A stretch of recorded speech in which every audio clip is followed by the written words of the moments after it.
to open up to us and to you. And it is your safe zone.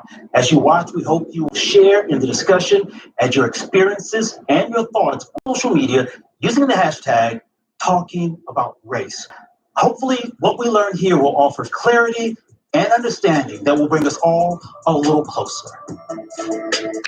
They are Black men with different backgrounds and different points of view, but all concerned about the present and the future. It's good and evil.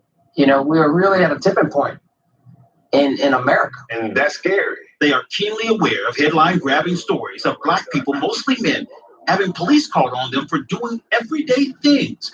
And even more troubling, Black men deemed suspects and killed. No justice! No peace! It's farm protests, a movement here and across the world. But these men worry that little has changed. They say they still feel like they're living on edge. I feel like at no point I was allowed to slip up. I think it puts us as Black men to have always been a place of, I guess, defense. I'm afraid, man, because I think I've got really educated white friends that just don't see it. They don't understand that the devaluation of life. They don't understand that a group of people are being looked at as less than. They don't understand that Ahmaud Arbery, Breonna Taylor, they don't, like, you tell them, like, these aren't stories we're making up. They're real. George Floyd, it was on national television, a murder. And somebody says, well, I heard he had a fake $20 bill in his wallet. What? So that's where we are. John McCullough experienced plenty of firsthand racism growing up in the 60s in West Charlotte. He's been a senior pastor at Friendship Christian Church in Gastonia for more than 30 years. At 62, he's a senior member of our panel. He says he's doing everything he can to ensure a better future for his children and grandchildren. Rashawn Miller grew up in rural Bertie County, North Carolina. He attended UNC Chapel Hill on an academic scholarship and played football. It was during those years he struggled the most, even attempting suicide. Now he's 34, licensed professional counselor, and runs his own mental health nonprofit. Also a graduate of UNC Chapel Hill, Leighton Harris spent 25 years in the tech industry, the past 10 as a regional vice president. That's just all playing together. But he's often the only Black executive in the room. And as a 46-year-old father of two, he says he's profoundly concerned about the racism that he and his family still face. Cal Johnson grew up in New Orleans and wanted to be a chef since he was a kid. But Black role models were hard to find. Now 23, he's a chef at Charlotte's Community Matters Cafe. He takes his leadership role very seriously and wants to make it easier for other young Black men to follow in his footsteps. Ramon Curry is the youngest member of our panel, and the young man in this video, which went viral during last summer's protests. A 17-year-old at Julius Chambers High School, he's juggling remote learning and a growing need to have his voice heard.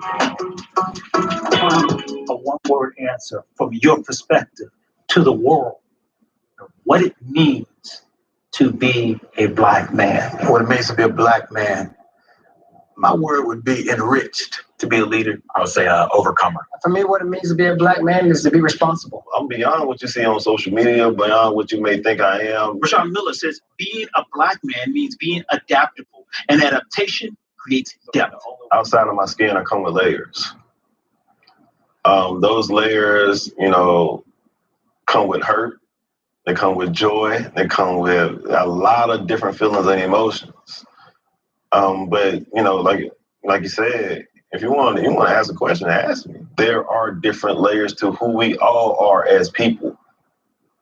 So, and the only way that you'll be able to know that is you're able to have a conversation with us. I feel like, a lot of people got to get off that myth of like the Black people are dangerous or, they come with hate. Because we definitely don't come with hate. We come with, and listen to speak for myself. And, I don't come with hate. I come with you with peace. If you want to get to know me, we get to know each other.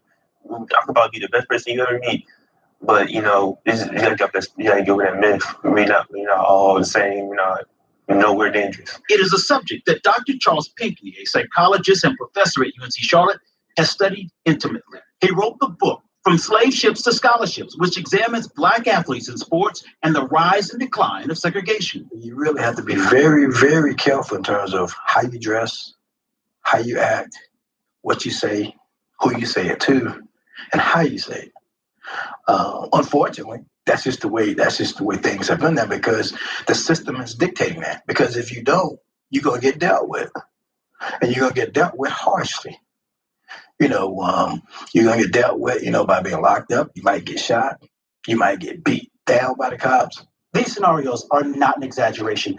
They're all things that Black men and likely many Black women think about on a regular basis. And they're things that may never occur to many white people.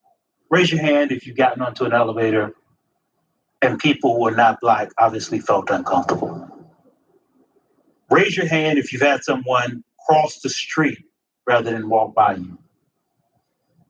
Raise your hand if you felt like you were watched in a store. Raise your hand if someone locked their car doors when they're near you. Let's say I was looking down. My hand goes up on every last one of those too. How do you handle a situation like that? My thinking is just persevere through it. It's not sacrificing who you are because of other people's intolerance. I think that's a mentality that is, specifically as Black people, we need to try to unlearn is we need to change ourselves to be more appropriate for white people or any other race. We need to be satisfied with who we are and confident in who we are. And it's either, you can be okay with it or you can get out of the way about it. That's my mentality for it. I would break it down for them. I would be I would, to an extent, kind of give them my life story and then be like, all right, now I want you to, in the most justifiable way, tell me what's scary about me from that. What's from my personal life, my personal experiences, what I've done. I've never been in a fight before, right? I've never, the most illegal thing I've done is probably downloaded a movie in college. I would want to break it down to help them understand, to see where their fear is coming from. Yeah. And to realize that it's a systematic and learned behavior that they have, preconceived thought to think like that, to think of us as a threat, to think of us as, illiterate, to think of us as uneducated, to think of us as violent, to think of us as hood rats, to think of being in the hood or being from the hood as a negative. And no matter what they do, these men realize they're often regarded as threatening.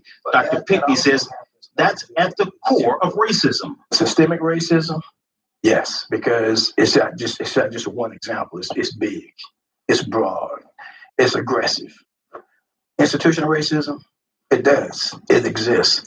And what happens with institutional racism and systemic racism, it bleeds to individual thoughts, behaviors, and actions. Rashawn Miller explained how he learned that racism and colorism go hand in hand, a notion that within the Black community, lighter skin means whiter and better. It wasn't even just a comparison of Black and white for me, because I was always a darker skinned person. So growing up, my cousins were lighter than me. Some of my best friends were lighter than me. So I always got picked on even in elementary school. So that's what my lips were big, my nose was big. So that's what made me really look at myself in the mirror and yo, dang, what is it about you? So it wasn't even the initial comparison didn't come from Black and white. It came from within my own race, just comparing myself to my lighter skinned friends. But then also with that, even when I was asked questions, my parents, my grandparents, they will always hone in on that, you're a Black male. You got to be cognitive of everything that you do, even from a very young age. So growing up in rural North Carolina, you go to the wrong particular place of town, you may not make it back. So I was very aware of those things early on. How did that make you feel? Because I've heard this before from other people, that thought of colorism. How does that make you feel experience? Man, I mean, low self-esteem, even just considering yourself ugly, even with your own people. And I consider myself ugly off until I got to middle school, high school, when you start pulling girls. So you're oh, I'm not what people thought I was, So that's when you really start to look at yourself differently. But then you still in the back of your mind, you're I don't know. That is a weight that Rashawn Miller still bears. He says stress from racism was a factor in his suicide attempts, 3 of them. I never feel like I'm able to the point of being able to show my authentic self. Pressures we're now learning impact so many more Black men. That part of our conversation next.